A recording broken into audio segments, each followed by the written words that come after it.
Para o filósofo alemão Kant, iluminismo é como um processo de esclarecimento a partir do qual o ser humano sairia da sua menoridade graças ao uso da razão e ao exercício da liberdade de pensamento.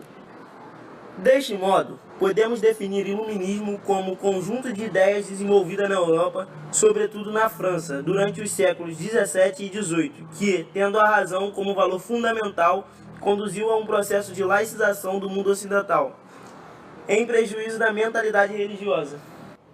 Na França, de 1751 a 1777, os iluministas lançaram um manifesto, denominado Enciclopédia, que enfatizava que o conhecimento era um processo humano e não um legado divino.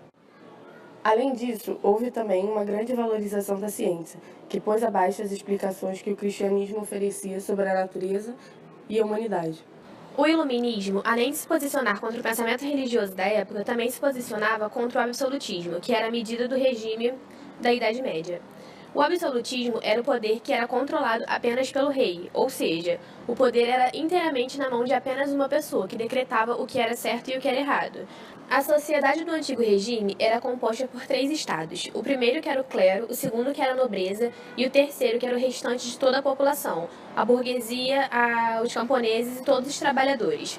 O primeiro e o segundo estado eram os estados que tinham a menor parte da população concentrada e também eram os estados mais ricos e que mais tinham acesso ao rei, ou seja, as decisões do rei também atendiam às demandas desses 2 estados. Já o terceiro, que era a maior parte da população, era a parte mais prejudicada. Por quê? Por ser a população mais pobre ou com menos influência com o rei, era a população que não era devidamente atendida e que não tinha sua devida representatividade. Os filósofos do iluminismo, embora não tenham sido eles próprios revolucionários, criticaram frontalmente esse tipo de sociedade e, sobretudo, as ideias que a justificavam. Voltaire e Montesquieu, por exemplo, teriam peso considerável no futuro político da França e do mundo ocidental. Defendiam a propriedade privada e as liberdades políticas e econômicas, prefigurando a ideologia liberal do século XIX.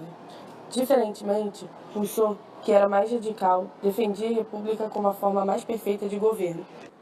Com a ascensão do iluminismo na França e na Inglaterra, monarcas e ministros de vários reinos europeus assimilaram parte das ideias iluministas num esforço para modernizar o Estado, buscando libertá-los da influência da religião e utilizar o governo para fomentar a economia e aumentar a riqueza da sociedade.